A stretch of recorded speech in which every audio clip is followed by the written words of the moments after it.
Sí, se ha oído. Íñigo de Noriega, pediatra de la Unidad de Atención Integral de la Unidad del Niño Jesús y miembro del Comité de Ética de la Asociación Española de Pediatría, y la doctora Susana Rugido, que es compañera del grupo de trabajo y pediatra de la UCI-P y Unidad de Crónicos Complejos del Hospital Clínico de Santiago de Compostela. A continuación voy a pasar un poco a exponer este supuesto caso clínico.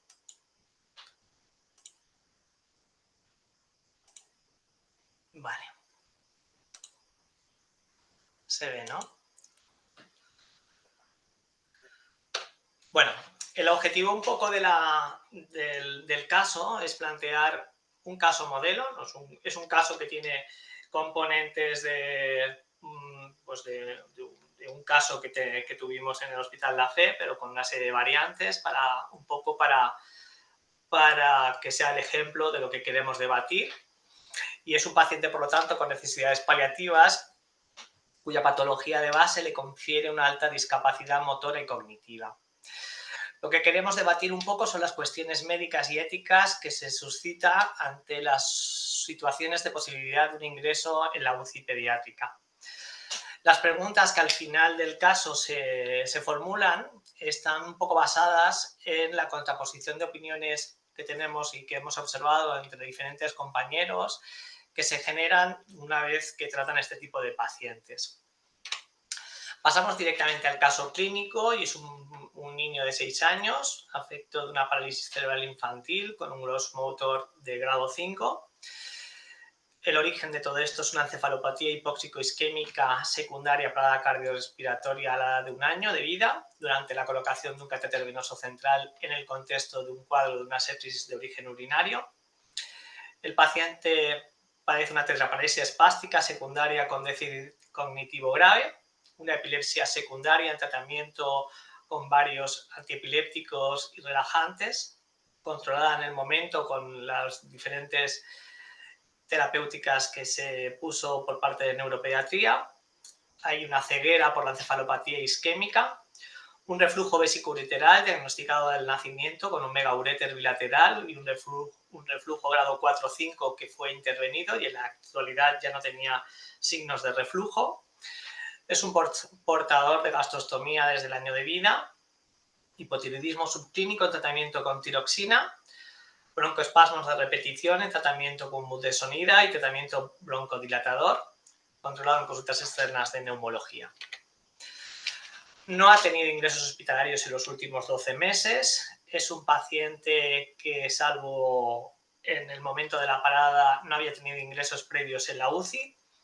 El núcleo familiar está compuesto por un padre, una madre y una hermana de 8 años. Las condiciones de habitabilidad del domicilio y los cuidados que reciben son los adecuados. Acuden a todas las consultas programadas y realizan todos los ejercicios de rehabilitación, fisioterapia que tiene prescritos, igual que es cumplimentador de toda la terapéutica que se le pauta. Acude a atención primaria ante cualquier problema médico que va apareciendo y toma, como os he dicho, las medicaciones de forma adecuada. A pesar de esa parálisis cerebral grave con afectación cognitiva, interactúa con el medio mediante la sonrisa ante diferentes estímulos, como son canciones, cuentos, voces de sus familiares u otros estímulos físicos. Está correctamente escolarizado en un centro de educación especial. Y a continuación, un poco os voy a dejar ahí expuesto dos de la evaluación final que recoge el colegio. Esta, como veis, es la evaluación de un curso del año 19-2020. Las puntuaciones según el grado de cumplimentación es del 1 al 5. 5 es que cumplimenta todos los ítems que se evalúan. Y como podéis ver, respecto a la comunicación, si vemos las puntuaciones más altas, espera adecuadamente hasta el inicio de las rutinas de buenos días, reconoce las rutinas de entrada al aula, disfruta el momento de las rutinas del aula, reconoce y disfruta de la rutina de relajación a la entrada del patio, reacciona de modo manifiesto ante distintos sonidos. Bueno, Si veis en el siguiente punto, disfruta de las salidas del entorno, acepta los masajes en los que se utilizan diferentes ritmos musicales. A continuación, lo que acaba ocurriendo es que un buen día acude a urgencias por fiebre y dificultad respiratoria. Presenta broncosibilancias a la exploración. Se le hace una analítica donde se objetiva elevación de reactantes de fase aguda, pequeñas atelectasias segmentarias en la radiografía de tórax. Inicialmente requiere oxígeno en gafas nasales hasta 2 litros por minuto.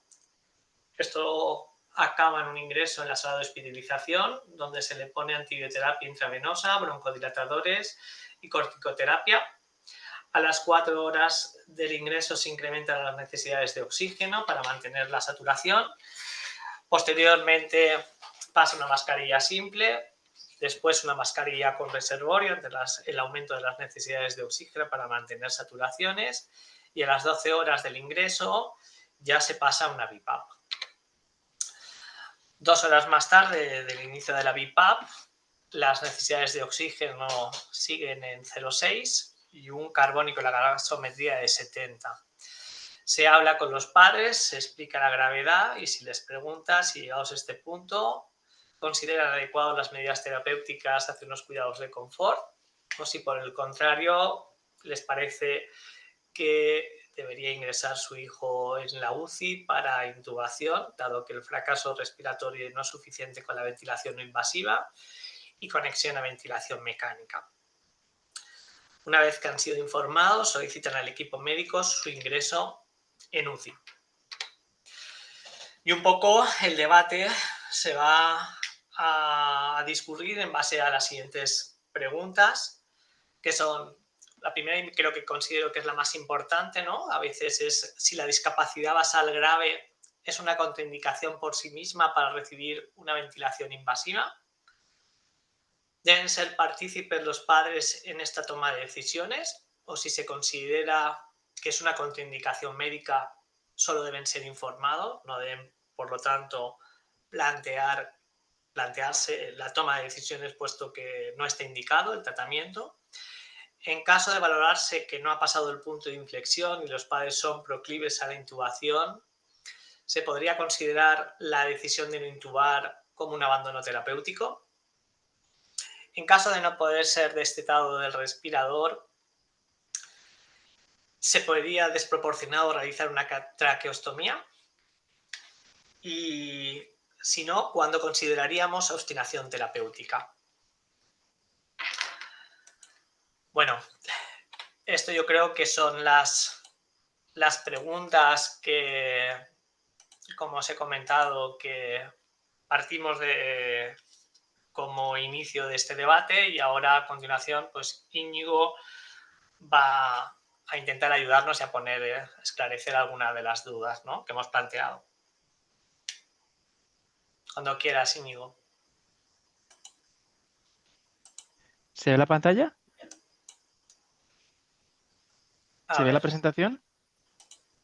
a ver.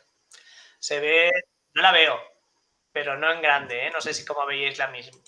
Sí, sin problema. Yo la veo pantalla completa. Vale, pues Vale, genial, yo la veo perfecto. también.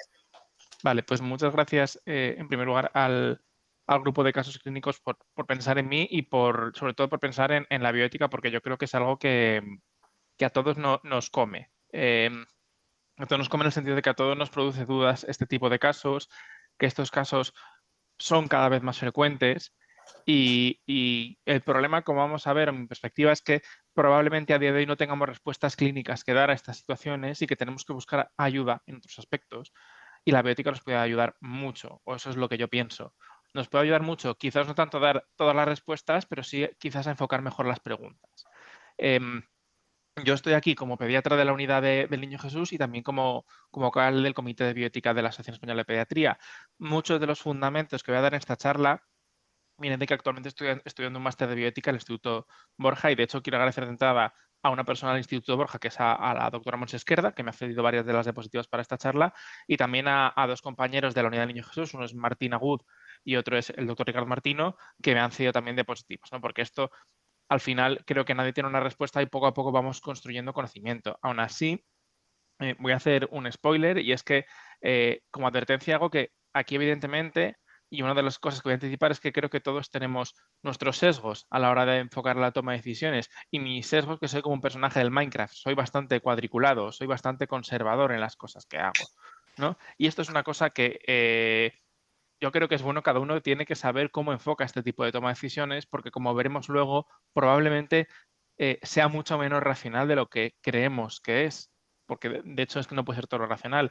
Para esto, ¿qué solución tengo yo en mi día a día? Tengo la suerte de trabajar con un equipo interdisciplinar, con un equipo de gente que tiene distintas formas de ver la realidad y voy a intentar traer un poco las respuestas que yo creo que el equipo podría alumbrar, o por lo menos lo que a mí me enseña, siempre intentando ver cómo la bioética o cómo la fundamentación en bioética nos puede ayudar a establecer el marco en el que nos movemos, ¿no?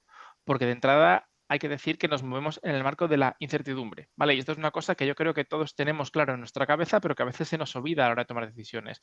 Esto lo decía William Osler a principios del siglo XX, que la medicina es la ciencia de la incertidumbre y el arte de la probabilidad. Probablemente 120 años después no estemos mucho mejor en este sentido. Sabemos más, pero también hay más hueco a la incertidumbre y hay más conciencia de lo que no sabemos.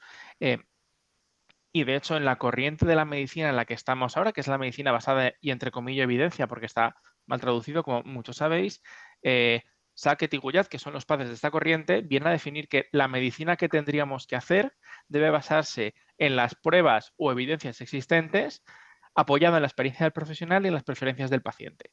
Y aquí viene el primer problema que vamos a tener nosotros como pediatras o sanitarios de cuidados paliativos pediátricos, y es que, no sé si se ve el ratón en la pantalla, ¿se ve? Sí, ¿No? pero no. Ahora sí.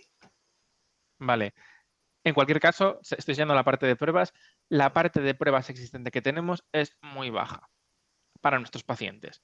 En un caso clínico como el que se ha planteado, si los padres nos preguntan qué datos de la literatura científica o qué se sabe de estos casos, vamos a poder dar muy poquita respuesta, ¿vale? Y por lo tanto, vamos a tener que ir a apoyarnos a las otras dos patas de la medicina en la base de la evidencia. Esto es algo que pasa en toda la medicina a día de hoy. Y de hecho, Sackett, que es el padre de esta corriente, fue muy crítico en este sentido, porque vino a decir que nos habíamos empeñado y nos habíamos, con perdón por la expresión, emperrado en las P's, en las odds ratio, y al final nos habíamos olvidado de estas dos patas de la medicina basada en la evidencia.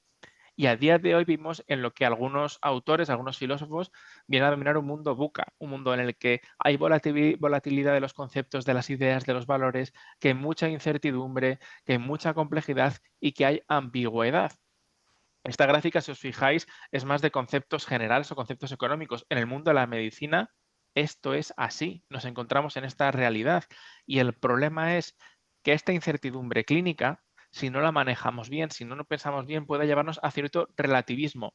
Relativismo en cuanto a ya no tanto la indicación o indicación de determinados procedimientos, incluso a cierto relativismo moral en el que todo vale y en el que aceptamos cualquier curso de acción, ¿no? Y de hecho esto va muy ligado con el gran peso que tiene la autonomía como principio de la bioética, en el que en nuestro caso hay que tener en cuenta que en muchos casos es una autonomía delegada en los padres y en el que es muy difícil pensar qué es lo mejor para el paciente. Y eso puede hacer que caigamos en ese relativismo. En este contexto de medicina, este es un artículo que ya tiene unos años en el que se hablaba de los cuidados intensivos y su relación con la ética o con la toma de decisiones.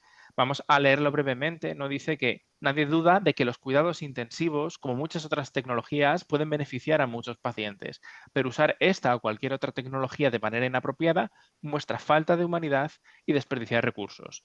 Tal despliegue inapropiado puede ser innecesario porque el mismo fin podría alcanzarse por medios más simples, infructuoso porque la condición está más allá de toda influencia, una medida fútil, inseguro porque los riesgos de complicaciones superan el beneficio probable, cruel porque la calidad de vida posterior es inaceptable o imprudente porque los recursos se desvían de actividades más útiles. Y esta es una reflexión que como punto de partida yo creo que todos los que trabajamos, perdón, en cuidados paliativos y en cuidados intensivos podemos tener en común, más en el mundo pediátrico.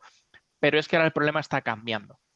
El problema al que nos enfrentamos, como en este caso clínico, no tiene que ver con estos dos artículos que traigo aquí. Estos son artículos del año 2018. Uno es una editorial de Sergi Navarro en Análisis de Pediatría a raíz de dos artículos que se publicaron sobre cuidados paliativos en ese número. En esa editorial se habla sobre el reto que suponen estos pacientes para la pediatría, y en el artículo que sale a la derecha se publican una serie de datos de pacientes derivados de cuidados intensivos a cuidados paliativos. Esto era 2018 y esto era en ese momento la relación que más nos estamos planteando. Pero yo creo que todos tenemos la experiencia de pacientes como del caso, similares a los del caso que ha planteado Chimo. Y nosotros, por ejemplo, en la unidad, este último mes hemos tenido, creo que son 2 pacientes que por determinadas circunstancias han tenido que ir a la UFI, han tenido que ir a cuidados intensivos. Y esto es un nuevo reto al que nos enfrentamos y que tenemos que intentar encuadrar y manejar. De entrada, hay una cosa muy curiosa y es que estamos hablando de dos subespecialidades de la pediatría que tienen en común la primera parte de su nombre, son cuidados intensivos y cuidados paliativos. Y esto nos puede retomar a una corriente de la ética y de la filosofía del siglo XX que nos puede ayudar a entender en parte qué es lo que tenemos que hacer o cómo podemos ver la realidad de otra manera. Y es la ética del cuidado. La ética del cuidado la plantea Carol Gilligan, es esa psicóloga que tenéis en la foto de ahí. Carol Gilligan, no sé si la conocéis, fue una discípula de Kohlberg, el de los estadios evolutivos, el que planteó los estadios evolutivos del desarrollo moral, pero Gilligan en un momento dado rompió con Kohlberg. ¿Por qué? Porque Gilligan lo que vio es que en los estadios de desarrollo de Kohlberg fue muy crítico con él porque se basaban fundamentalmente en el desarrollo evolutivo que relacionaban los varones. Los estudios de Kohlberg fundamentalmente tuvieron en cuenta varones y de hecho Kohlberg, por así decirlo, mal y pronto, despreció la opinión de las mujeres diciendo que simplemente no alcanzaban estadios evolutivos superiores, hablaba de niñas. Y Gilligan, perdón, lo que vino a decir es que esto no es así, pero que es que el desarrollo moral de las mujeres va mucho más vinculado a una ética del cuidado, a un intentar ver qué es lo que siente la persona de enfrente, a un razonamiento mucho más emocional que el razonamiento puramente, perdón por la repetición, racional que se planteaba en varones. Y desde ahí intenta que abordemos la toma de decisiones. En último término, no son dos mentalidades opuestas. No, en último término, confrontar la razón con las emociones no es contrapuesto, pero de todas formas lo que sí que parece y lo que cada vez hay más claros en distintos estudios de neuropsicología es que lo emocional, lo afectivo, tiene mucho más peso en la toma de decisiones que lo racional, incluso cuando nos creemos que lo racional está de fondo. Y esto es muy importante cuando estamos hablando de estos casos en los que hay tanta incertidumbre. Y es muy importante sobre todo porque vamos a trabajar con padres y vamos a trabajar con pacientes. Y esto emocional puede sesgar a padres, a pacientes y también a profesionales en la toma de decisiones. No quiere decir que quitemos lo racional, quiere decir que al menos lo tengamos en cuenta a cierto nivel. El papel de los equipos, el papel nuestro en este sentido, va a ser precisamente el de conjugar los hechos clínicos y los valores. Y el intentar encontrar cursos que acomoden lo mejor posible estas dos realidades de la persona. Y esto no podemos hacerlo solo como Mario, nos hace falta un equipo. Os pido perdón porque en la foto salgan todos médicos, no había un equipo un equipo interdisciplinar del doctor Mario, pero bueno.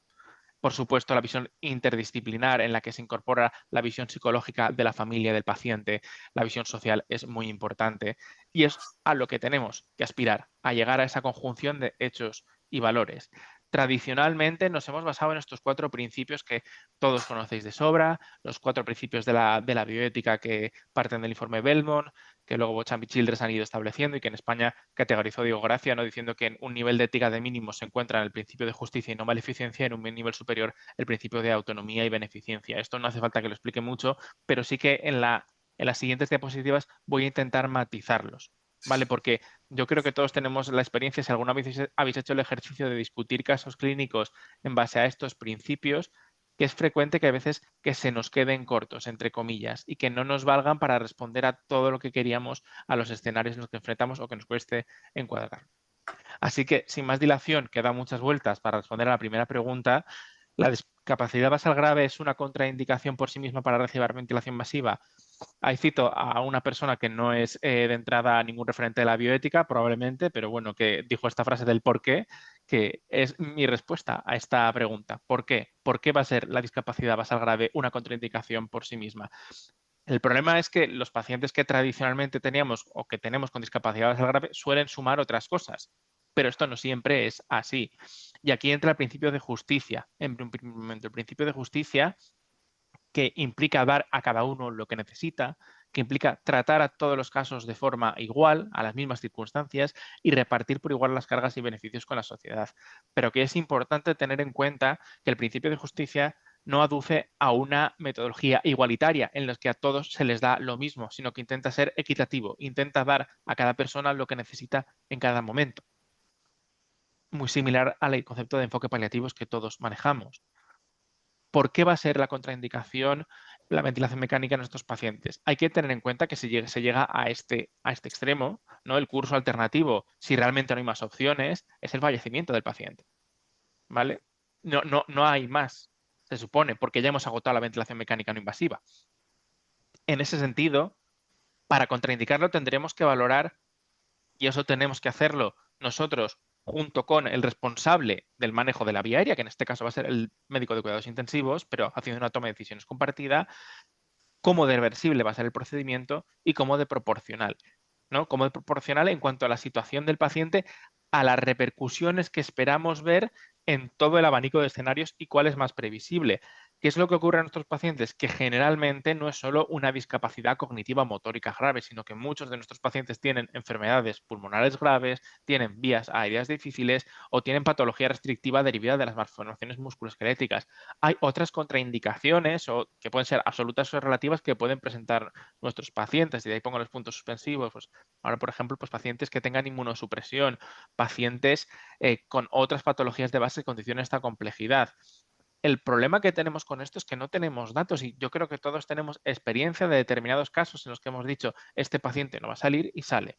Hay que ver cómo sale también, ¿eh? Y esto es difícil y es incertidumbre absoluta. Yo no tengo una respuesta para eso, más en un caso teórico, por supuesto, pero no es la discapacidad cognitiva o la discapacidad motórica aislada lo que nos da la contraindicación. Tienen que ser estas circunstancias que tengan que ver con lo que estamos indicando, ¿no? Y esto es una cosa que lo ideal sería llevarlo discutido antes, no llegar a estos escenarios, ¿no? Y planteárnoslo así.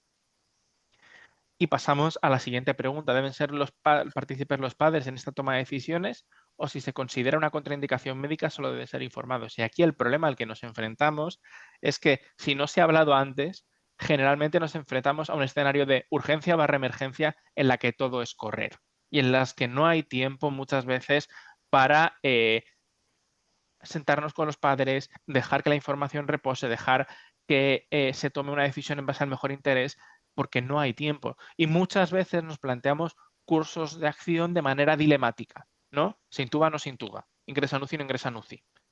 Y tiene que ser todo ya, tenemos que decirlo todo ya porque estamos en esa situación. De entrada hay que decir que a la primera parte mi respuesta clara es sí, pero también va ligada a la segunda parte. La información es una parte del proceso de toma de decisiones. Y a nosotros, otra cosa es que, y luego nos meteremos, que creemos que por lo que sea hay una contraindicación médica absoluta a ese procedimiento, pero tenemos que informar a los padres y en esa comunicación puede que haya datos que nos hagan buscar otras opciones, puede que haya datos que nos hagan ver que los padres están en sintonía con nuestra toma de decisiones, pero no podemos obviar que la toma de decisiones no es dárselo todo mascado a los padres, que es un procedimiento porque estamos manejando incertidumbre, porque muchas veces no sabemos para dónde va a ir el caso y que desde el momento en que creamos que es necesario deberíamos intentar incorporarlo siempre y cuando ellos quieran participar.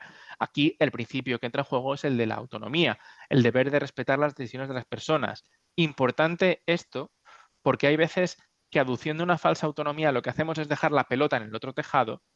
Para responder de manera autónoma, una persona tiene que tener toda la información disponible, la información necesaria sin una sobrecarga de información, ser competente para tomar decisiones y hacerlo sin coacciones externas. Esto es cuando el propio paciente es el que decide, aunque yo creo que también en muchos casos podríamos analizar hasta qué punto las personas que toman decisiones por los pacientes, sus padres, sus cuidadores, tienen todas esas capacidades. A mí me parece muy difícil. Pero es que nosotros, en cuidados paliativos pediátricos, tenemos un reto aún mayor y es que nos manejamos en un gran porcentaje de casos en el que el menor no es autónomo, ya sea por edad, ya sea por discapacidad cognitiva o comunicativa grave. Y en ese caso, tenemos que pensar primero qué es lo que nos piden los padres, ¿no? Distintos estudios nos dicen que los padres de niños con enfermedades graves en general, pero los padres de todos los niños nos piden esto. Uno, que se les reconozca como expertos de sus hijos. Y es importante retomar esto cuando se hace la comunicación. Perdón, que se me da la tecla. Dos, honestidad a la hora de conocer las limitaciones del conocimiento. Tres, evitar repetir información. Manteniendo una continuidad en la atención. En este sentido, una parte importante que los equipos y los profesionales de paliativos tenemos que mantener es esa continuidad en el tiempo, para que los padres no repitan información, porque estar constantemente en conversaciones difíciles al final no deja de ser doloroso para ellos, y es mejor hacerlo con un médico con el que tengan, o con un equipo, perdón, con el que tengan relación de confianza. Piden tiempo para aceptar información difícil, y esto en este tipo de casos es algo que a veces tenemos que rascar donde no hay, porque no siempre hay tiempo. Se pide también que en aquellos casos en los que se pueda se le dé voz al niño de manera individual y que en aquellos pacientes que estén inconscientes o que no tengan ni capacidad cognitiva, que determinadas discusiones no se tengan delante de ellos. Y luego entender que el impacto emocional afecta a la comprensión. Y esto va unido con lo que comentábamos antes de la ética del cuidado. Si nos ponemos a pensar, yo ya no hablo de pacientes, pensad en nosotros, en cada uno de nosotros, cuántas veces una decisión a la que nos enfrentamos ha cambiado en función de la situación emocional que tenemos. Muchas veces no hay razonamientos gordos detrás, ni nadie nos ha demostrado argumentos objetivos, sino simplemente la situación emocional o la manera emocional que tenemos de abordar un determinado problema cambia cómo nos enfrentamos a esto. Y hay muchas veces que con eso tenemos que trabajar nosotros también. Dentro de la autonomía, ¿no? Lo que tradicionalmente hemos manejado es la teoría del menor maduro o de las decisiones subrogadas, perdón que me falta una S. Y últimamente aparece un concepto nuevo en la autonomía, que es la autonomía relacional, que no viene a suplantarla, pero que es complementaria, que viene a decir, y muy ligado con la ética del cuidado, ninguna persona es una isla, ninguna persona vive solo, ninguna persona toma decisiones por sí solo. Vuelvo a preguntaros, no ya en vuestros pacientes, sino a vosotros, ¿cuántas veces en función de vuestra familia, vuestros amigos, vuestros compañeros de trabajo, la comunidad en la que vivís, cambia el enfoque de las decisiones que tomáis? Y sobre esto tenemos que trabajar. Cuidado, yo aquí no estoy diciendo, yo ya he dicho que soy muy cuadriculado y ahora voy a sacar la parte cuadriculada, yo aquí no estoy diciendo que tengamos que dejar todo el peso en los demás, en los padres, en las familias, no. Hay una parte en la que creo que es importante intentar hacer juicios clínicos, diagnosticar bien y intentar ser lo más benevolentes posibles, ¿vale? Pero sí por lo menos tenemos que considerar esta dimensión relacional de la persona, que yo creo que en cuidados paliativos pediátricos, en pediatría en general probablemente, pero en cuidados paliativos pediátricos sí que lo tenemos bastante en cuenta. Y ahora viene el papel de qué podemos ofrecer, qué es lo que hacemos, cuál es nuestro trabajo. Aquí tenéis la foto de un domicilio de una paciente nuestra en la que creo que se respira cierta confianza en la toma de decisiones. Y si os fijáis, nosotros como equipo, aquí el equipo está aportando varias cosas. Mucha medicalización, la tenéis ahí de fondo, detrás de Choni, ¿no? Veis, creo que hay una BiPAP, hay una bomba de nutrición enteral, veis ahí el oxígeno que está en el lado, pero también al trabajar en los domicilios de los pacientes, al conocer a los pacientes, nos podemos implicar tanto desde lo clínico, y es lo necesario, y no hay que olvidar que las familias con las que trabajamos fundamentalmente buscan expertos en estos aspectos, pero también con un acompañamiento adecuado. Y eso es lo que yo creo que tenemos que aspirar a aportar, experiencia. Tenemos que empezar a sistematizar la experiencia clínica que tenemos con este paciente. Esto implica investigar, implica divulgar, implica tener encuentros como este, porque probablemente si todos los que tenemos la experiencia de que cada vez hay más pacientes que están empezando a ingresar en cuidados intensivos, ponemos en común las situaciones a las que nos enfrentamos, podamos empezar a hacerlo mejor, podamos empezar a pensar qué pacientes son mejores candidatos, viendo qué cosas han hecho que unos casos vayan mejor y que otros casos vayan peor. También es importante que nosotros como equipos ejerzamos como coordinadores de la atención. Intentamos entender la vida del paciente en un global. El problema que tienen los compañeros de cuidados intensivos o que nosotros nos transmiten es que muchas veces ven al paciente absolutamente fuera de su situación basal por definición. Un paciente cuando llega a la UCI llega muy malo y no son conscientes de que la situación basal a lo mejor no es tan mala como lo están viendo. Y ahí estamos hablando de que eso puede ser un condicionante muy importante. Más allá de la reversibilidad o de la indicación en sí, hay pacientes en los que hay veces que desde ese desconocimiento de cuál va a ser el desenlace y con cierta incertidumbre, indicamos el ser un poco más agresivos porque entendemos que lo que recuperan, si se recuperan bien, es mucho más que otros pacientes que pueden estar con peor control de síntomas, con más problemática, etcétera, etcétera. Todo esto desde una perspectiva interdisciplinar y, por supuesto, intentando no hacer daño al paciente. Y esto a veces es difícil, es el quid de la cuestión. Aquí la pregunta ética que hay detrás de todo esto no es una pregunta ética, es una pregunta clínica, es qué es bueno para este paciente y qué no es bueno. ¿Vale? Porque no creo que nadie en cuidados intensivos ni nosotros queramos hacer daño a los pacientes. Y en esto hay dos aspectos que pueden ayudarnos.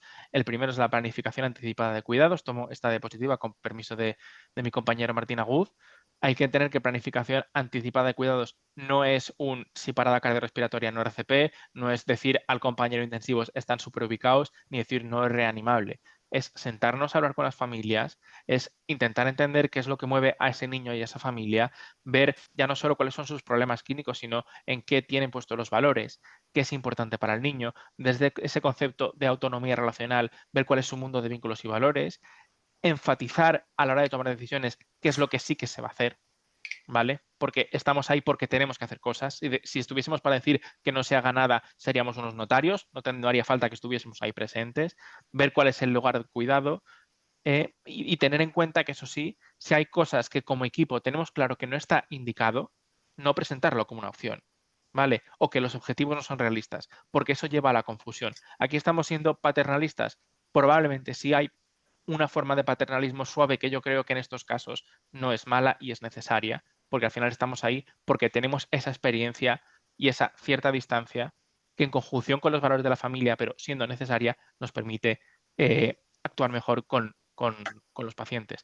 Y como pone ahí Martín, lo importante no es tener un documento, es tener esa conversación y es el ir encontrando ese espacio. Porque esa conversación, cuando hay un empeoramiento, cuando hay una mejoría, cuando hay un cambio, nos va a permitir retomarla. ¿Vale?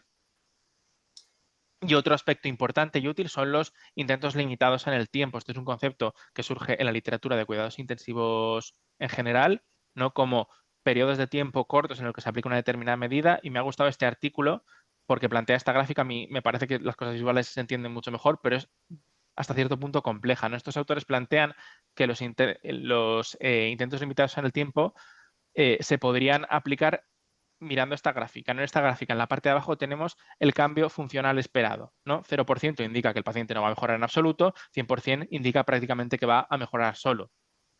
Los pacientes que mejoran casi seguros solos, pues no está indicado que ingresen en cuidados intensivos porque se van a recuperar más o menos solos. Y los pacientes en los que la probabilidad es muy baja, probablemente esté indicado medidas puramente sintomáticas, ya que lo llaman atención paliativa. En la otra gráfica tenemos el contexto de la situación y me parece muy interesante que desde cuidados intensivos se reconozca esto, ¿no? Contexto de la situación que es si hace falta tiempo para adaptarse, que recordad es una cosa que nos piden los padres, si hay que tener en cuenta los deseos del paciente o la resiliencia. Si os fijáis, esta primera gráfica de puntos y esta otra, lo que dicen los autores es que no son movibles, que es una manera de decir esto es una cosa que tenemos que pensar los sanitarios. Qué difícil es esto. Qué difícil es decir, este paciente se va a recuperar del todo seguro y qué difícil es, este paciente no se va a recuperar. Y lo que vienen a decir estos autores es que fuera de este cuadrado central amarillo-naranja, los intentos limitados en el tiempo, hablando de ingresos en cuidados intensivos con medidas agresivas, no tendrían sentido. Que donde más sentido tienen probablemente sean en este naranja oscuro, en aquellos pacientes en los que hay dudas potencialmente razonables de que pueda haber una recuperación, aunque sea difícil, y en los que el contexto no es adecuado, ¿vale? En los que haga falta tiempo o haga falta respetar a los pacientes. Puede ser más o menos discutible, yo creo que se queda cojo en algunos aspectos, pero me parece bonito como idea intentar sistematizar y intentar entender que no todo es situación clínica, que también hay una parte que es contexto. Los intentos limitados en el tiempo que son especialmente útiles cuando hay una posibilidad de curso intermedio, que aquí ya, por ejemplo, hemos acortado en teoría en el caso, ¿no? Una ventilación mecánica no invasiva. Todos tenemos la experiencia, o nosotros en la planta nuestra, pues hemos empezado a aplicarla como intento de que el paciente ver para dónde va, ¿no? Ver si mejora, ver si no mejora. Es importante entender que el propio nombre lo indica, se trata de una medida limitada en el tiempo y que por lo tanto se tiene que reevaluar. Se tiene que reevaluar con un tiempo marcado y tenemos que saber qué hacer en cada uno de los escenarios. De entrada, implica hacer ante situación generalmente con un curso irreversible, ¿vale? Generalmente hablamos de por ejemplo, hablo de lo que nosotros hacemos con las ventilaciones mecánicas no invasivas, que es probablemente cuando más utilicemos este término, nos planteamos poner una no invasiva cuando un paciente tiene un proceso respiratorio grave y la alternativa sería o no intubar o hacer una retirada de medidas, porque ya no estaría indicado si no hay una recuperación. En ese contexto se pone la no invasiva con el objetivo de ver si hay una respuesta clínica o en los parámetros de que el paciente va a recuperar una adecuada función. Hay que tener en cuenta y de manera clara que aquello que no está indicado no debería utilizarse, no debería plantearse, igual que decíamos antes, y que tenemos que pensar mucho los tiempos, que no va a ser lo mismo para cada medida. No tiene que ver nada la ventilación, con por ejemplo la diálisis en un paciente en insuficiencia renal, el aplicar fármacos antiepilépticos con determinado nivel para llegar a sangre, las transfusiones en los pacientes con neoplasia hematológica, por ejemplo, transfusiones de plaquetas y de hematíes. Y si aplicamos esta medida, lo importante no es solo aplicar la medida, sino estar muy pegado al paciente y muy pegado a la familia para intentar entender para dónde va el paciente y si eso va a dejar de estar indicado o no. Y en este contexto, aunque nos demos un tiempo, puede que haya casos en los que tengamos que decir, este evento, por ejemplo, si un paciente con no invasiva, además de la no invasiva, de repente empieza a hacer apneas que no hacía previamente, pues a lo mejor hay que decir, mira, está empezando a fallar el cerebro, tenemos que retirar esta medida porque ya no es bueno para él o para ella. Con respecto a las preguntas finales, en caso de valorarse que no ha pasado el punto de inflexión y los padres son proclives a la intubación, la decisión de no intubar podría considerarse como un abandono. Y leo la siguiente también, en caso de no poder ser destetado el respirador, ¿sería desproporcionado realizar una traqueostomía? ¿Cuándo consideraríamos obstinación terapéutica? A estas preguntas, la realidad es que yo no tengo respuesta. No lo tengo porque es un caso teórico. Creo que tal como se ha planteado, ¿podría ser un abandono terapéutico? Sí, creo que podría serlo, pero hay que ir caso a caso. Y en cualquier caso, me parece que estos términos, cuando estamos trabajando con pacientes y con compañeros, y hay que hacerles ver a los compañeros intensivos que estamos en ese punto de intentar ir juntos por el bien del paciente, tenemos que intentar ver qué es lo mejor. Y al final, lo de menos es la etiqueta. ¿Por qué? Porque los compañeros de cuidados intensivos, cuando no aplican una medida, lo que te van a decir es que no están siendo maleficientes. Y no hay literatura, no hay nada, o hay muy poca cosa que nos avalen eso. Yo creo que puede ser considerado abandono terapéutico, probablemente. Creo, cuando consideraríamos obstinación terapéutica, en general, yo creo que tenemos que tener los conocimientos de las cosas que aplicamos. Hablando de la traqueostomía, mi experiencia, y ya digo, yo soy cuadriculado, yo estoy sesgado, yo vengo puramente de una formación paliativa pura, no como otros compañeros con intensivo, pero es que en general no les gana en calidad de vida a muchos pacientes, sino que condiciona una dependencia de dispositivo, según qué paciente, pero que cuando ya llegan a ese punto puede condicionar dependencia de un dispositivo, habría que valorar si dependencia de ventilación mecánica o no, habría que ver si va a condicionar más neumonías, pero no lo tengo claro. Habría que ver cada paciente, que supone, en este paciente, por otro lado, no ha tenido grandes neumonías, puede ser reversible la traqueostomía o no, me parece muy difícil. Pero yo tengo mis sesgos y cada equipo tendrá los suyos. Y creo que hay que intentar deducir esto, siendo que no hay esos datos en la literatura a los que nos gustaría recurrir.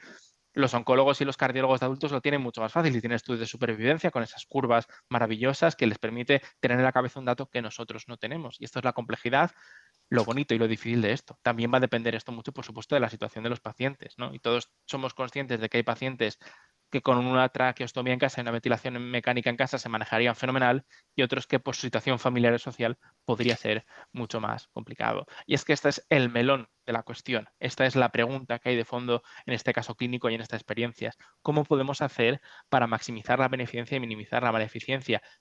¿Qué es lo mejor para la vida de estos pacientes o qué vida es buena para estos pacientes? Y a día de hoy para esto no hay una respuesta única. ¿Cuál va a ser una escala de calidad de vida? Probablemente se queda corta en determinados aspectos. Va a ser un juicio subjetivo nuestro como médicos. Va a ser un juicio subjetivo puramente de la familia, de todos. Me parece muy difícil, pero me parece que en esta línea tenemos que ir avanzando porque cada vez va a haber más pacientes de este tipo y, como decía antes, creo que la experiencia es importante. Por eso creo que los principios de la autonomía, los principios de la biótica clásicos se quedan cortos. Y yo no sé si conocéis estos principios, pero la Declaración de Barcelona, que se hace en el 98, se hace en Barcelona, pero cuenta con participantes de varios países europeos, plantea unos principios de la bioética algo alternativos, en el sentido de que los consideran más europeos. Y yo creo que en algunos casos sí que tienen que ver mucho con una cultura más mediterránea, con cómo los vemos nosotros. Y me parece interesante tenerlos en cuenta como idea de que no todo es lo que tenemos enfocado hasta ahora. La autonomía, tradicionalmente, el concepto tradicional de autonomía viene fundamentalmente de Estados Unidos, en un momento en el que se luchó contra el paternalismo, pero como ya hemos hablado, hay otra manera de ver esa autonomía. y en nuestros pacientes, y esto ya digo, es para todos los pacientes europeos, pero en nuestros pacientes pensemos cómo de importante es tratar a la persona como si fuese digno, ¿no? En sus diferentes dimensiones, tratar a la persona de manera única y reconocer la vulnerabilidad que tiene cada paciente, respetando aquellas parcelas en las que la integridad, la dignidad o la autonomía se ven especialmente afectadas, ¿no? Y nuestro papel como equipo sanitario creo que va enfocado a esto. Por eso no podemos admitir respuestas categóricas, porque cada persona es digna de manera individual y que para cada persona va a ser buena una cosa u otra, según su situación clínica y también según sus hechos y valores. La ética aplicada, decimos izquierda, que va de verbos, y algunos verbos que ella propone para pediatría son proteger, promover, fomentar, acompañar, evaluar y respetar. En conclusión, ¿qué podemos hacer los profesionales de cuidados paliativos? En primer lugar, yo creo que es importante como clínicos analizar, sistematizar y aportar experiencia, viendo si tenemos que aplicar en ciertos casos un paternalismo suave, que en el fondo es de lo que va la medicina, de proponer lo que creemos que es bueno para cada paciente. Favorecer inclusión de nuevas herramientas para la atención de estos pacientes, como son los planes anticipados, de cuidados, los esfuerzos limitados en el tiempo, intentando que la atención a estos pacientes sea continuada y luego a futuro, y probablemente con preguntas, buscando una valoración objetiva y, entre comillas, mucho, de la calidad de vida. Todo esto en una nueva cultura de la atención que incluya la cultura del cuidado en la atención sanitaria, implicando valores, la realidad relacional y los hechos de nuestros pacientes. Aquí tenéis esta última viñeta de Kino, en la que a lo que tenemos que aspirar es a no esto, que en un paciente no entre por quirófano diciendo, bueno, todo puede salir mal. No, tenemos que intentar plantear a los pacientes aquello que creemos mejor, asumiendo, por supuesto, que algunas cosas pueden ir mal, pero buscando ese bien para el paciente. Muchas gracias y no sé cómo he ido de tiempo, pero perdón si me he pasado. No, muchísimas gracias, Íñigo. Creo que está muy claro. Si queréis, paso a dar la palabra a Susana para, como pediatra de UCI y que está en los dos caminos, en la UCI y en los cuidados paliativos, un poco que nos pueda dar un poco su opinión sobre el tema planteado y luego, si queréis, dedicamos un poco de tiempo a que los compañeros que se han conectado puedan formular cualquier tipo de pregunta o generar algún tipo de debate. Susana, cuando quieras. ¿Me escuchas ahora? Es que antes me bloqueaste el audio. Ahora se escucha, ¿no? Vale. Cuando me mandaste la presentación, la duda que me quedaba a mí era, bueno, un poco estando en contraposición, ¿no? De estar en las dos unidades. La duda que me surgía era si es la primera vez que este niño, que es un niño por lo demás, que tiene muy buen contacto con la familia, que está escolarizado, que está muy bien tratado en general, si es el primer contacto, tendríamos que ser los intensivistas, ¿no? Es lo que decía Íñigo, ¿no? Una situación de urgencia, ¿qué haríamos? Pues a lo mejor en este caso lo que nos plantearíamos nosotros sería pues una terapia limitada en el tiempo, ¿no? De ninguna opción es cerrada, se prueba la no invasiva, ofrecer a los padres a lo mejor una invasiva, diciéndole todo lo que puede salir a largo plazo, ¿no? Que a lo mejor el niño pues no seamos capaces de destetarlo, que acabe con una tráqueo y que en algún momento tengamos que reconducir los planes, que no hay como ningún camino único, que tendremos que ir pues, hacia un lado, hacia otro, dependiendo cómo va a ir el niño, ¿no? Me preguntaba también si, en nuestro caso, bueno, somos pocos en el hospital, pero en hospitales a lo mejor más grandes, donde está más separado lo que es la parte intensiva de la parte de cuidados paliativos, si no se ha hablado con la familia, si el médico que esté de guardia, que normalmente se ponen malos en las guardias en algún momento, es el momento ese de ingreso en la UCI pediátrica, el intensivista el que le tenga que decir, bueno, el primer contacto, el de hablarle de cuidados específicos y de final de vida, de adecuación de terapia, si no ha tenido previamente. Entonces a mí la verdad es que me pasaba un poco como Íñigo, ¿no? De que este caso teórico me dejaba como muchas dudas, no conocer el paciente, no conocer la familia, no conocer a veces por dónde respiran, ser la primera vez que te enfrentas a ellos. Cada familia es diferente, vienen con una carga emocional o una carga de cuidados detrás y me dejaba como, no sé, como que me faltaban cosas, me faltaban datos. el niño tenía escoliosis, tenía una patología restrictiva que sepamos que ya va a ir mal desde el inicio si lo intubamos. No sé, me faltaban datos. No sé si al resto de gente, yo sé que es un caso teórico, que es muy difícil plantearse algo teórico, pero no sé si al resto de la gente, ahora que lo hemos presentado, le pasaría lo mismo. Es un poco así para crear el debate, ¿o no? Un poco. Jesús de Bilbao, no sé si quieres participar o hablar, Jesús. Pregunta, Íñigo, has presentado un caso teórico, pero nosotros tenemos en este momento un caso muy parecido. Yo quería comentar, ¿no? Sé que creo que un poco el debate... y está siendo muy difícil, pero las orientaciones que has dado son muy valiosas. Gracias. Disculpad, pero tengo que abandonar la sesión. Bueno, yo creo que sí, muchas gracias a los dos, es verdad. Creo que un poco como el que empezó un poco en el debate del caso, ¿no? Es un caso teórico, pero realmente es un caso teórico, pero es un caso real, realmente. O sea, quiero decir, todo lo que os he contado es un paciente, lo único que en este caso no llegó, fue más complicado la toma de decisiones.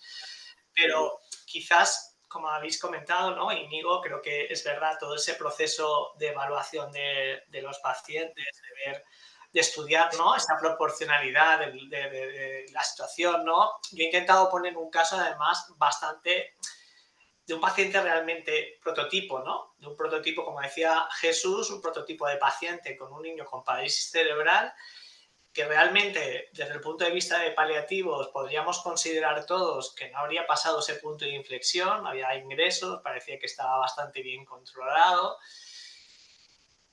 pero que la controversia un poco que quería suscitar era, no sé qué os pasa, pero yo no sé si en todos los equipos que vosotros con los que trabajáis, no solo hablo de la UCI, ¿no? No solo la UCI, sino que realmente en este trabajo interdisciplinar que tenemos todos, trabajamos con diferentes especialistas, con diferentes salas, ¿no? Con pediatría general, con pues, diferentes especialistas, con los oncólogos pediátricos, ¿no? Y a veces la experiencia que yo tengo es que, según los neonatólogos, bueno, en general, ¿no? Hay compañeros que piensan que estos pacientes, solo por el hecho de la discapacidad, ya no tienen una calidad de vida, o sea, no se le considera que tienen una calidad de vida suficiente, y sí que es verdad que consideran que bajar, que plantear, solo plantear, ya no debatir si este paciente cuál es la trayectoria de vida, sino solo por concepto, el hecho de tener esta discapacidad ya un poco, no sé si hasta qué punto te pueden llegar a acusar de que plantear una intubación en este prototipo de paciente es una obstinación. Bueno, de hecho te hablan directamente de que es un encarnacionamiento terapéutico plantear una UCI o una intubación, ¿no? Entonces ese debate a veces te genera pues eso de decir, bueno, yo no sé si hasta qué punto, si no hemos entrado ni siquiera a valorar pues lo que has comentado, ¿no? Y el tema de si además tiene una escoliosis o cómo está ese pulmón o cuál es su situación para tomar esa decisión, sino que este es muy simple. Este es un paciente realmente que además hablas con los papás y consideran que su hijo estaba más o menos bien y que por lo tanto plantear ese intento limitado, que yo creo que es la clave, ¿no? De lo que se le niega, ¿no? Se le niega un poco la posibilidad de decir, no sabemos qué va a pasar. Puede ocurrir que se quede enganchado y a lo mejor puede pasar que digamos todos, pues mira, creo que este niño lo que no puede salir es con un ventilador conectado, con lo cual si va a fracasar la extubación y nos vamos a plantear, estamos en otro escenario, ¿no? Pero negarle la posibilidad a que unos padres que han tomado esa decisión de poder intentar volverlo a colocar en su posición inicial, hay gente que piensa, no hablo de UCI en general, estoy hablando, vale, puede haber gente de UCI, puede haber gente, otros compañeros, otros profesionales que consideran que eso ya no es, estos niños no tienen calidad de vida por el hecho de tener esta desconexión y entonces ya empezamos con un poco con la confrontación, porque lo ideal es lo que tú dices, Íñigo, ir todos cogidos de la mano, debatiendo los casos, ¿no? Pero no sé si a lo mejor me pasa solo a mí, quiero decirte, no sé si hay otros sitios donde esto que yo estoy hablando sucede, ¿no? Porque esto es lo que realmente genera, ¿no? Porque la otra parte quizás estamos todos, ¿no? Que es lo de estudiar el caso, ¿no? Como dices, Íñigo. Estudiamos el caso, vemos realmente pues si hay una escoliosis y qué condiciones saldrá, lo que piensan los padres, todos los que trabajamos y vamos a casa vemos esa situación. El problema es cuando tú consideras que sí y gente que no conoce, y además, como decís, ¿no? Que es lo peor, que a veces no conocen al paciente y en su situación basal son pacientes que si no lo conoces ya la impresión es un poco negativa. No sé si es eso que cometemos con los pacientes paliativos y no voy a decir las parálisis cerebral, ¿no? Ostras, si cualquiera ya cuando ingresa en una UCI no está bien, pues estos pacientes si de entrada no lo conoces, la impresión es muy mala, ¿no? Entonces, Sí. es ese debate que es verdad que es un poco teórico, pero que creo que tengo la impresión de que algunos, como pasa con Jesús, nos podemos sentir un poco relacionados o estos conflictos, no sé, que a lo mejor no solo me pasa a mí, por eso yo lo lanzaba un poco al debate. Vamos, Si, yo creo que, vamos, a nosotros nos pasa día sí día también, y ya no por el hecho de tener una enfermedad. Hay veces que, de hecho, hay veces que hay pacientes que nosotros ingresaríamos a nuestro cargo en nuestra sala, que son pacientes que hemos en consultas y que ingresan por una descompensación de dolor o lo que fuera, pero que decimos, no, que ingrese en pediatría, porque como se ponga malo, cualquier cosa que pase va a pensar que... Y nos ha pasado de llamadas a las 4 de la mañana del compañero que está de pediatría de intensivos, porque mira, este paciente le vi en consulta y se ha puesto muy malo. Vale, claro, es que le estáis viendo vosotros. Y es como, mira, pero es que no sé quién es, no le conozco. También es importante decirlo, ante la incertidumbre hay que tener en cuenta qué medida es reversible y cuál no es. Y si la alternativa es el fallecimiento, probablemente hay una que sea claramente reversible y otra que no lo sea. Es lo mismo que cuando planteamos casos teóricos en los que un paciente así llega a urgencias sin ninguna información, sin ninguna esto.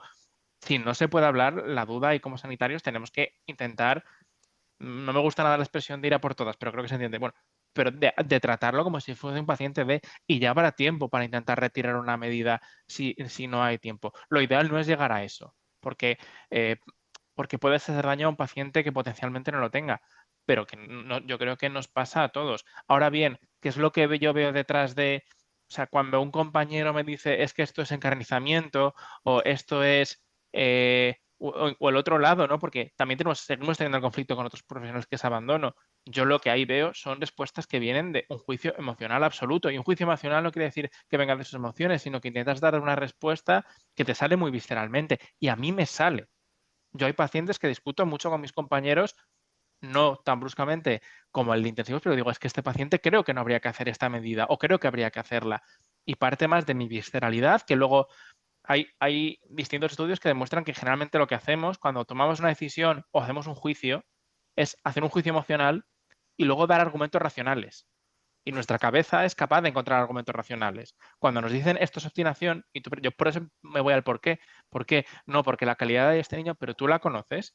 Justifícame objetivamente con lo que tienes la calidad de vida de este niño. Porque y hay, por ejemplo, yo creo que hay una parte de hacer bien común. Cosas que pueden ayudar. Una cosa que hacemos nosotros a veces es cuando el paciente está bien y viene al hospital por un motivo, llevarse a los compañeros de cuidados intensivos. Para que digan, mira, es que esta es su situación basal. Es que este es el paciente cuando ha salido bien.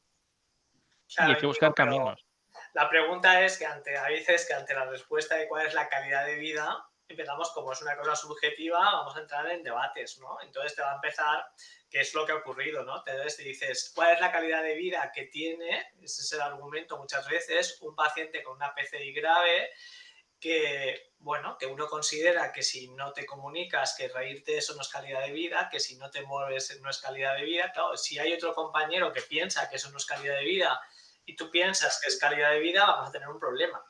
Porque entonces estamos juzgando nuestras acciones médicas, vamos a jugar entre el abandono y la obstinación en función de las decisiones que tomemos, como el enfoque que le demos. Porque si se prioriza a que esto no es calidad de vida, por lo tanto, no se le deja de hacer acciones y no se le plantea a los padres, no se le plantea la posibilidad de entrar en una UCI en un paciente que puedes pensar que lo podría hacer, es un abandono terapéutico, ¿no? Y si para el otro médico puede ser que lo que tú planteas de darle esa oportunidad es una obstinación.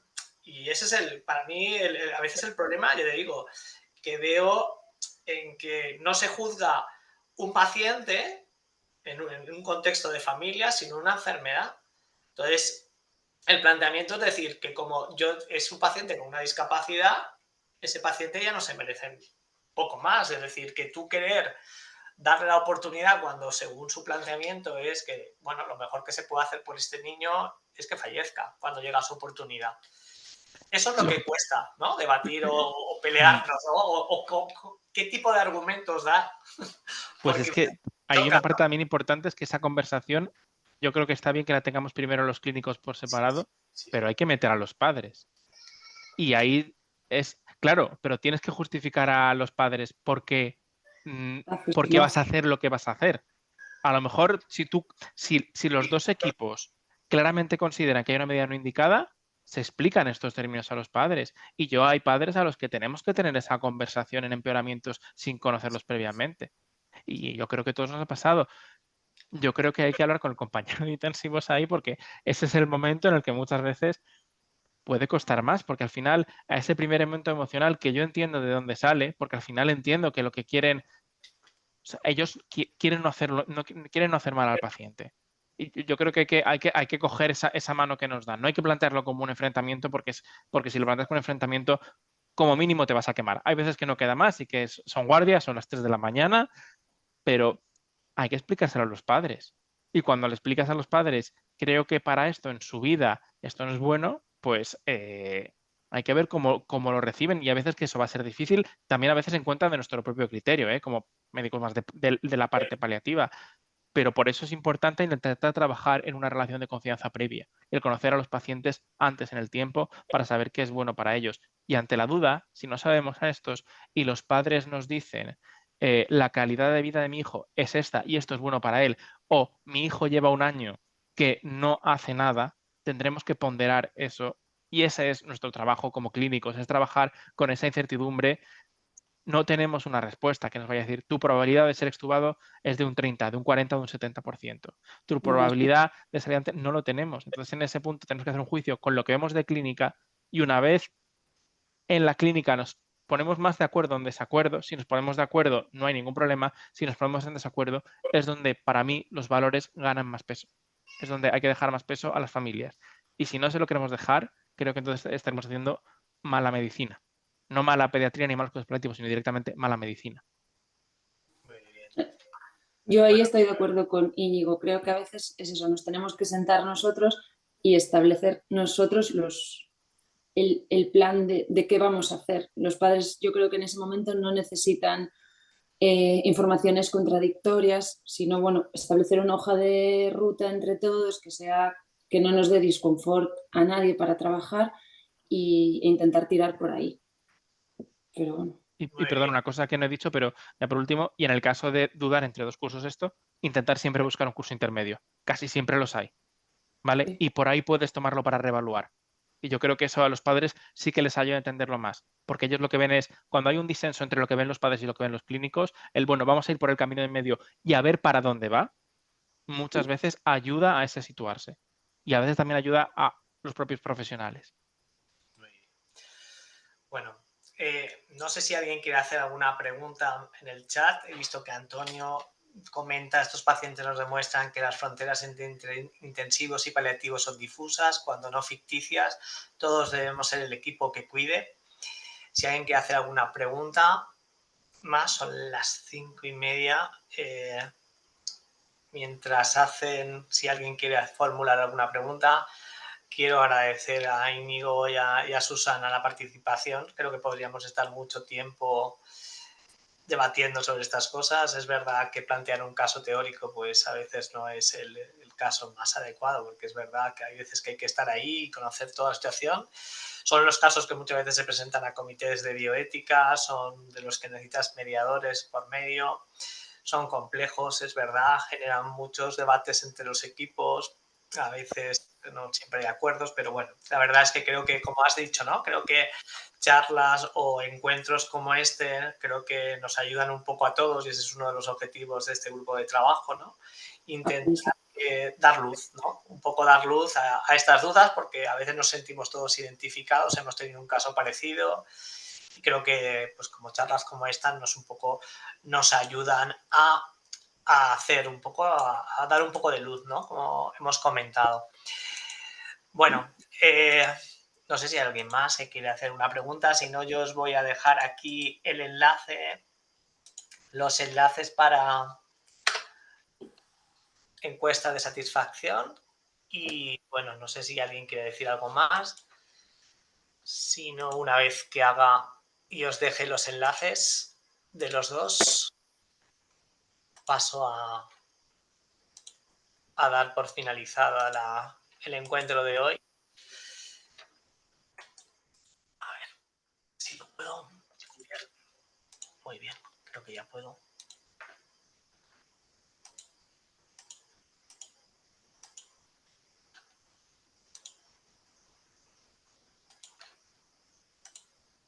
Si no me he ido. Vale, voy a ponerlo. Uf.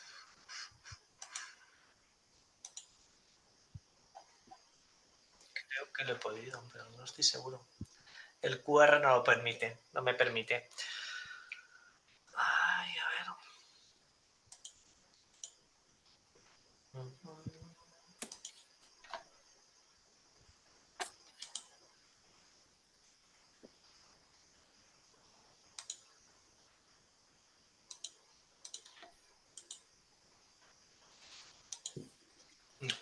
deja.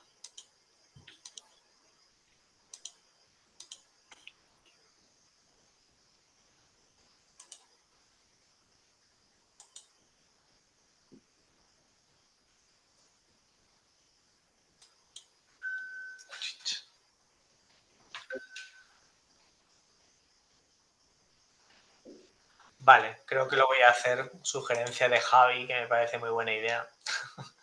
Compartiré la pantalla para que podáis coger el enlace.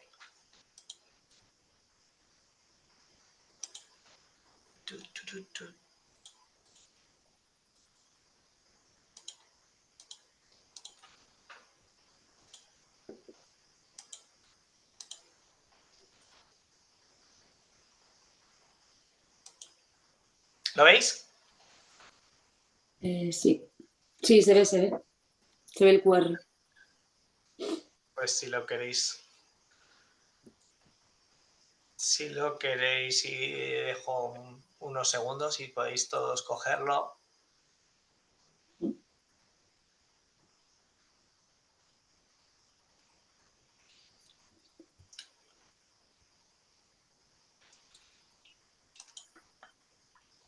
Vale. Muy bien, pues damos por finalizada la sesión de hoy. Muchísimas gracias a todos y esperemos vernos después del verano con un nuevo caso clínico. Os animamos a todos desde el grupo de trabajo a participar, a exponer casos clínicos reales que nos van a ayudar mucho, pero mientras seguiremos un poco entre todos, pues dando un poco de ayuda, ¿no? Y generar foros de debate como este con otros temas. Un saludo y un abrazo hasta todos. Hasta luego. Muchas gracias. Luego, adiós.